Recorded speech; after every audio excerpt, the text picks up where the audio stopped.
नमस्कार साथियों, स्वागत है आप सभी का हमारे YouTube चैनल हिंदी ज्ञान प्रकाश में।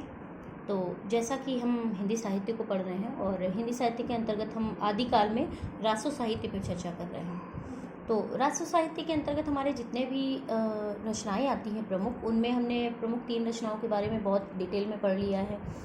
उसमें सबसे पहली हमारी जो खुमार रासो है और बीसल देव रासो को हमने 2 पार्ट में डिवाइड किया था, उसको भी हमने पूरा विस्तृत रूप में पढ़ लिया है।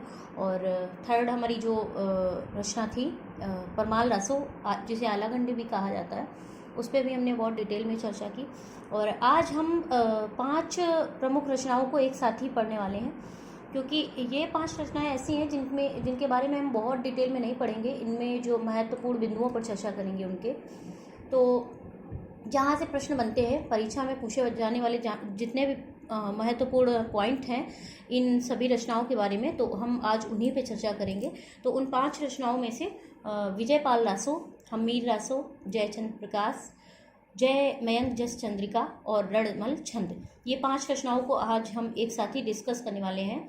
इनके बारे में, इनके महत्वपूर्ण बिंदुओं पर चर्चा करेंगे और इनका समयावधि पे चर्चा करेंगे।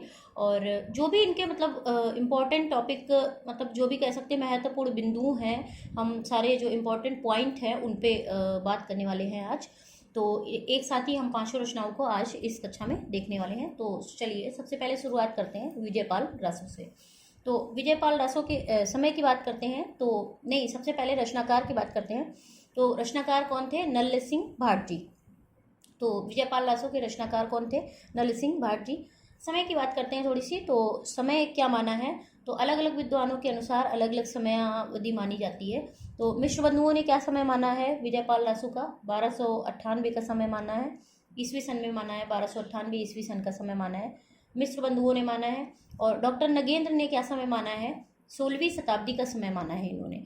तो डॉक्टर नगेंद्र के अनुसार 16वीं शताब्दी का समय और मिश्र बंधुओं के अनुसार 1298 ईस्वी सन में इन्होंने समय माना है विजयपाल रासो का। तो इतना क्लियर है। अब वर्ण विषय की बात करते हैं थोड़ी सी। तो विजयगढ़, जैसा कि विजयगढ़, तो ये कहाँ पड़ता है? विजयगढ़ करौली में। तो विजयगढ़ करौली के शासक विजयपाल और पंग राजा के बीच जो युद्ध हुआ मध्य में, मतलब पंग राजा और विजयपाल, इन दोनों के मध्य में जो युद्ध हुआ उसी युद्ध का इसमें वर्णन है विजयपाल रासो में। वर्ण विषय क्या है? विजयगढ़ के शासक विजयपाल और पंग राजा के मध्य हुए युद्ध का इसमें वर्णन है। तो भाषा की बात करते हैं थोड़ी सी। तो इसकी जो भाषा रही है वो अपभ्रंश रही है और ये रचना पूर्ण तरह से प्रमाणिक नहीं मानी जाती है। तो कह सकते हैं कि ये अप्रमाणिक रचना है। और कुल छंद, इसमें छंदों की बात करते हैं थोड़ी सी। तो छंद कितने हैं? 42 छंदों का इसमें वर्णन है। तो इसमें 42 छंद है। तो इतना ही विजयपाल रासो के बारे में जो भी महत्वपूर्ण पॉइंट थे, तो ये इतने ही महत्वपूर्ण बिंदुओं पर चर्चा करी हमने। तो विजयपाल रासो के रचनाकार कौन है? नल सिंह भाट जी। समय की बात करते हैं, मिश्र बंधुओं ने 1298 का समय माना है ईस्वी सन में और डॉक्टर नगेंद्र जी ने 16वीं शताब्दी का समय माना है। वर्ण विषय की बात करते हैं तो विजयगढ़ के शासक विजयपाल और पंग राजा के मध्य हुए युद्ध का इसमें वर्णन किया गया है। भाषा की बात करी तो अपभ्रंश भाषा है, रचना अप्रमाणिक है। और कुल छंदों की बात करते हैं तो 42 छंदों का इसमें वर्णन किया गया है। तो इतना क्लियर है। विजयपाल रासो हमारा क्लियर हो गया है। और सेकंड है हमारा हम्मीर रासो। तो हम्मीर रासो के सबसे पहले रचनाकार की बात करते हैं। तो इसके रचनाकार कौन है? शांगधर जी हैं। और समय की बात करते हैं तो इसका जो समय माना जाता है वो 1357 ईस्वी के आसपास का समय है। एग्जैक्ट समय ये नहीं है क्योंकि इसमें डिबेट है समय में, तो इसलिए ये आसपास का लेकर ही चलेंगे। जैसा कि इसमें बताया गया है कि 1357 ईस्वी के आसपास का समय है रहा है। और मूल रचना जो ये है अनुपलब्ध है, मतलब पूर्णतया से ये पूरी संपूर्ण रचना जो है उपलब्ध नहीं हुई है। लेकिन शुक्ल जी को इस रचना के 8 पद प्राप्त हुए थे, तो जिसके आधार पर ये जो है इस रचना की कल्पना की गई। तो जो ये मूल रचना है ये अनुपलब्ध है, पूरी रचना प्राप्त नहीं हुई है। तो जैसा कि मैंने अभी बताया कि शुक्ल जी को इस रचना के 8 पद प्राप्त हुए, जिसके आधार पर इस रचना की कल्पना की गई। तो ये भी पॉइंट अपने आप में बहुत महत्वपूर्ण पॉइंट है, आप लोग इसे भी मेंशन कर लें कि शुक्ल जी को इस रचना के महत्वपूर्ण बिंदु है ये, शुक्ल जी को इस रचना के 8 पद प्राप्त हुए, जिसके आधार पर इस रचना की कल्पना की गई। तो संपूर्ण रचना कैसी है? ये अनुपलब्ध रचना है। अब शुक्ल जी के अनुसार इस रचना में हम्मीर तथा अलाउद्दीन के युद्धों का वर्णन है और हम्मीर की प्रशंसा की गई। तो जैसा कि नाम में है हम्मीर रासो, तो हम्मीर, इसमें जो है हम्मीर तथा अलाउद्दीन के युद्धों का इसमें वर्णन किया गया है और हमीर की प्रशंसा की गई। तो जैसा कि शांगधर जी जो है इन्होंने हमीर रासों की रचना की है। तो इसमें क्या है कि हमीर की प्रशंसा इनके दरबारी कवि हुआ करते थे। तो ऑफिस जैसे मैंने बताया कि आदिकाल में क्या होता था, जो जिस राजा के, हर राजा के एक दरबारी कवि हुआ करते थे। तो जो दरबारी कवि हुआ करते थे वो अपने ही राजा की प्रशंसा किया करते थे। तो इसी प्रकार से इसमें भी जो है हमीर रासों की रचना की है। तो हमीर तथा अलाउद्दीन के युद्धों का वर्णन है और इसमें हमीर की प्रशंसा की गई है। तो इतना क्लियर होगा, बहुत अच्छे से क्लियर हो गया होगा। और राहुल सांकृत्यायन जी ने किसी जज्वल कवि की रचना मानी। तो राहुल सांकृत्यायन जी जो हैं उन्होंने हमीर रासों को सांगदर की रचना नहीं मानी है। ये क्या मानते हैं, इन्होंने कहा है कि ये सांगदर की रचना नहीं है, ये कोई जज्वल कवि थे उनकी ये रचना मानी है। इन्होंने सांगदर की ये रचना हमीर रासों नहीं मानी है। तो इसके संकलनकर्ता की बात करते हैं। तो इसके संकलनकर्ता जो है वो लक्ष्मीधर हैं और इसमें जज्वल, बब्बर, विद्याधर और सांगदर आदि कवियों की रचनाएं मिलती हैं। तो इसमें क्या है, जैसा कि इन्होंने राहुल सांकृत्यायन ने जज्वल कवि की ये रचना मानी है, ठीक है, और बब्बर रहे कवि और विद्याधर और सांगधर आदि कवियों की रचनाएं मिलती हैं इसमें। तो मतलब यही ये जो रचना है इसमें 4 कवियों, यही जज्वल, बब्बर, विद्याधर और सांगधर आदि कवियों की रचनाएं मिलती हैं। अब आचार्य शुक्ल जी क्या कहते हैं, ये पॉइंट जो है अपने आप में बहुत महत्वपूर्ण पॉइंट होने वाला, तो आप लोग इसे बहुत ध्यान से समझेंगे कि आचार्य शुक्ल ने हमीर रासो ग्रंथ से ही अपभ्रंश तथा रासो रचनाएं मानी जाती हैं। आचार्य शुक्ल ने क्या कहा है कि हमीर रासो ग्रंथ से ही अपभ्रंश तथा रासों की रचनाएं मानी जाती हैं। अब देखो ये रचनाएं मानी मतलब हमीर शब्द अमीर का रूप है, क्या माना है इन्होंने, देखिए आचार्य शुक्ल ने हमीर रासो ग्रंथ से ही अपभ्रंश तथा रासो रचनाओं की शुरुआत मानी है, ठीक है। क्या मानी है कि हमीर शब्द से अमीर का रूप है, ठीक है, और जो विकृत रूप मतलब बिगड़ा हुआ कह सकते हैं, ठीक है, और जो किसी पात्र का नाम ना हो करके इन्होंने हमीर शब्द जो है ये किसी पात्र का नाम नहीं माना है इन्होंने इस रचना में।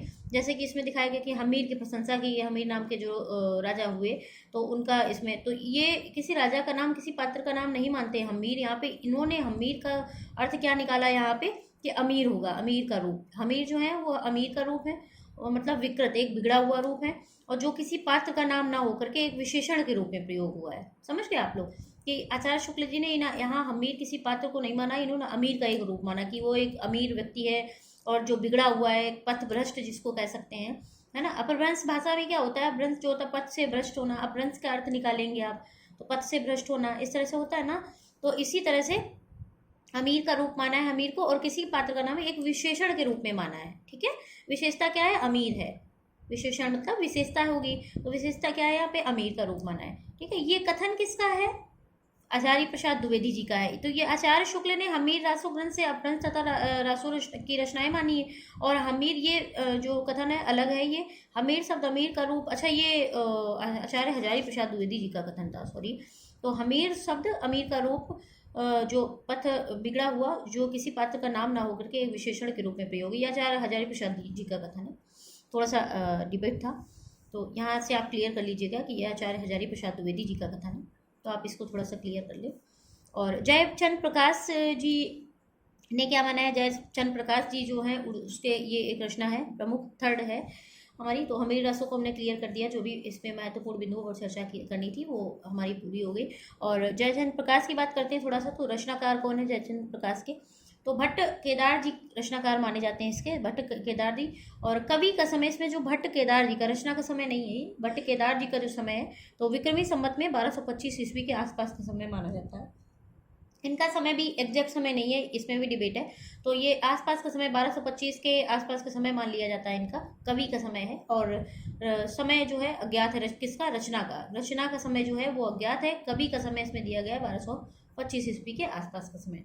अब वर्ण विषय की बात करते हैं तो इसमें क्या है, जयचंद कहाँ के शासक थे, कन्नौज के शासक। तो आप लोग इसे भी ब्रैकेट में थोड़ा सा मतलब मेंशन कर ले कि जयचंद जो थे कन्नौज के शासक थे। और इसमें जयचंद की वीरता का वर्णन किया गया है, जयचंद जो कन्नौज के शासक थे उनकी वीरता का वर्णन है, जैसा कि जयचंद प्रकाश है। तो भट्ट केदार जी ने मतलब इन्हीं की वीरता के, इनके दरबारी कवि हुआ करते होंगे, तो ऑब्वियस सी बात है कि जयचंद की वीरता का ही वर्णन करेंगे। तो रचना जो है अनुपलब्ध है, रचना प्राप्त नहीं हुई है, अनुपलब्ध रचना है, बस इतना पता चला है कि भट्ट केदार की ये रचना है।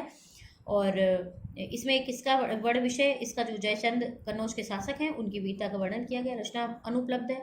और दयाल दास महत्वपूर्ण बिंदु पर चर्चा करते हैं, क्या है, दयाल दास सिंघायच द्वारा रचित राठौड़ा रिख्यात में इसका उल्लेख मिलता है। देखिए, दयाल दास सिंघायच द्वारा रचित राठौड़ा रिख्यात नामक जो ग्रंथ हुआ, उस ग्रंथ में इसका जो मतलब उल्लेख मिलता है। और पूर्ण रूप से कह सकते हैं कि ये रचना जो है प्राप्त नहीं हुई थी, तो ये रचना अनुपलब्ध मानी जाती है, क्योंकि इस रचना के पद जो है किसी को प्राप्त नहीं हुए। और इसका उल्लेख कहाँ मिला है, सिर्फ इनके जो दयाल दास सिंघायच द्वारा रचित जो राठौड़ा रिख्यात है नामक ग्रंथ है, उसी में इनकी जो इस रचना का उल्लेख मिला है। तो उसके हिसाब से एक कह सकते हैं कि अनुमान लगाया गया कि जयचंद प्रकाश जो रचना रही है वो भट्ट केदार की रचना है। और समय अज्ञात है, इसीलिए समय भी नहीं दिया गया। वर्ण विषय थोड़ा सा पता चला कि जयचंद के साथ कन्नौज के शासक है, उनकी वीरता का वर्णन है और रचना अनुपलब्ध है। और कहाँ पे इसका वर्णन मिलता है, तो आप लोग ये हाईलाइट करके लिखेंगे कि दयाल दास सिंघायच द्वारा रचित राठौड़ा रिख्यात नामक ग्रंथ जो हुआ है उसमें इनका उल्लेख मिलता है। ठीक है, तो इतना क्लियर है जयचंद प्रकाश। तो इसीलिए मैंने ये जो 5 रचनाएं हैं, इनमें जो महत्वपूर्ण बिंदु है हम उन्हीं पर चर्चा करेंगे। ये रचनाएं अपने आप में इतनी ज़्यादा मतलब विशेष महत्वपूर्ण नहीं है जहाँ से बहुत ज़्यादा प्रश्न बनते हैं। तो जितने भी इनमें इम्पॉर्टेंट टॉपिक मतलब पॉइंट हैं कह सकते हैं, तो वो जो मैंने आपको क्लियर कर दिया है, जो भी इम्पोर्टेंट पॉइंट है इन रचनाओं के बारे में। अब चलते हैं नेक्स्ट रचना के बारे में। फोर्थ हमारी जो रचना है, चौथी रचना है जय मयंक जस चंद्रिका। तो इसके रचनाकार कौन है, जय मयंक जस चंद्रिका के इसके जो रचनाकार हैं वो मधुकर भट्ट जी हैं। और समय की बात करते हैं थोड़ा सा, तो समय इसका क्या माना गया है, इसका जो समय रहा है वो 1186 ईस्वी का समय माना गया है। तो जय मयंक जस चंद्रिका, रचनाकार कौन है, मधुकर भट्ट जी। समय की बात करते हैं 1186 ईस्वी के आसपास का नहीं, 1186 ईस्वी का ही समय इसका माना गया है। अब वर्ण विषय की बात करते हैं हम। तो वर्ण विषय क्या रहा है इसका, जय मयंक जस चंद्रिका का जयचंद की वीरता का वर्णन है। तो इसमें भी जयचंद की वीरता का ही वर्णन है और अनुपलब्ध है, ये भी रचना अनुपलब्ध है। और ये जैसा कि मैंने अभी पिछले उसमें बताया आपको कि इसका उल्लेख राठौड़ा की रिख्यात में मिलता है, तो इसका भी, इस रचना का भी उल्लेख राठौड़ा रिख्यात में ही मिलता है, जय मयंक जस चंद्रिका का। इसका भी उल्लेख राठौड़ा रिख्यात में मिलता है और रचना जो है अनुपलब्ध है। तो जो भी महत्वपूर्ण पॉइंट है मैंने आपको बता दिए हैं इस रचना के बारे में। अब लास्ट हमारी जो ये बची है आज की रचना रणमल छंद, इसके बारे में भी थोड़ी सी चर्चा कर लेते हैं। किसकी रचना है ये, तो श्रीधर नाम के एक कवि हुए, उनकी ये रचना है। और समय की बात करते हैं इसमें, तो समय क्या रहा है इस रचना का, 1454 विक्रमी संवत का समय माना जाता है। 1454 ईस्वी सन का समय नहीं है, विक्रमी संवत का समय है। और महत्वपूर्ण पॉइंट पे बात करते हैं, बिंदुओं पे। तो ईडर के राठौर राजा रणमल की वीरता का वर्णन, पाटन के सूबेदार जफर खां को हराया था। इसमें क्या है कि ईडर के राठौर, एक पॉइंट ये अलग हो गया आपका कि ईडर के राठौर राजा रणमल की वीरता का इसमें वर्णन है। ईडर के जो राठौर राजा रणमल थे, जैसा कि मैंने अभी बताया आपको, ईडर के राठौर राजा रणमल की वीरता का इसमें वर्णन है। ठीक है, एक तो ये पॉइंट अलग हो गया आपका। और पाटन के सूबेदार जफर खां को इसमें हराया गया था। पाटन के जो सूबेदार थे जफर खां, उनको इसमें हराया गया था। तो ये अपने आप में 2 पॉइंट बन के आते हैं। ईडर के राठौर राजा रणमल की वीरता का वर्णन है और पाटन के सूबेदार जफर खां को इसमें हराया गया है। तो ये जो है इसका जो कह सकते हैं कि वर्ण विषय क्या है, तो ये वर्ण विषय रहा है इसका। और रणमल छंद की प्रसिद्ध पंक्ति क्या है, तो एक पंक्ति आप लोग देख लीजिए। बड़ी शब्द जो है इसके बड़ा अटपटे से शब्द हैं इसके, तो थोड़ा सा आप समझिएगा। ढमढम ढमढम ढकार, ढंकर ढोल ढोल जंगिया। अब देखिए इसमें ढा शब्द का प्रयोग जो ज़्यादा हुआ है, थोड़ा सा आप समझ जाएंगे। रणमल छंद की पंक्ति है, ये प्रसिद्ध पंक्ति है। ढमढम ढमढम ढकार, ढंकर ढोल ढोल जंगिया, सुर करही रण सहड़ाई समुहरी, सरस रसी समरंगिया। ढमढम ढमढम ढकार, ढंकर ढोल ढोल जंगिया, सुर करही रण सड़ सहड़ाई समुहरी, सरस रसी समरंगिया। तो इतना जो है ये प्रसिद्ध पंक्ति है रणमल छंद के बारे में आप लोगों की। बड़ा अजीब से इसमें थोड़ा सा शब्द है, थोड़ा कह सकते हैं डिफ़िकल्ट वर्ड है जिसको कह सकते हैं। तो थोड़ा सा आप लोग इसे याद रखेंगे। ढमढम, जहाँ ढमढम शब्द का प्रयोग है तो समझ जाइएगा थोड़ा सा कि रणमल छंद की प्रसिद्ध पंक्ति है। कवि कौन रहे हैं, श्रीधर जी इसके कवि रहे हैं। और समय क्या की बात करते हैं, 1454 विक्रमी संवत का समय माना गया। और वर्ण विषय क्या है, ईडर के राठौर राजा रणमल की वीरता का इसमें वर्णन है और पाटन के सूबेदार जफर खां को इसमें हराया गया था। और प्रसिद्ध पंक्ति है, इसके बारे में थोड़ा सा ध्यान रखेंगे। तो ये जो हमारे 5 प्रसिद्ध जो रचनाकार हुए हैं और 5 प्रमुख जो रचनाएं हैं उनके बारे में हमने बहुत डिटेल में, जैसा कि बोला कि मैंने, कि जो महत्वपूर्ण बिंदुओं पर हमने चर्चा की है। और बहुत ज़्यादा ये मतलब बहुत विस्तृत रूप में पढ़ने वाली रचनाएं नहीं, जो भी इसमें इम्पोर्टेंट टॉपिक मतलब महत्वपूर्ण बिंदु, इम्पोर्टेंट पॉइंट कह सकते हैं, तो उन पे हमने चर्चा की। तो आज के लिए इतना ही, और नेक्स्ट पार्ट में हम नेक्स्ट प्रमुख जो रचना है हमारी उसके विषय में चर्चा करेंगे। तो आज के लिए इतना ही। बहुत बहुत धन्यवाद आप सभी का।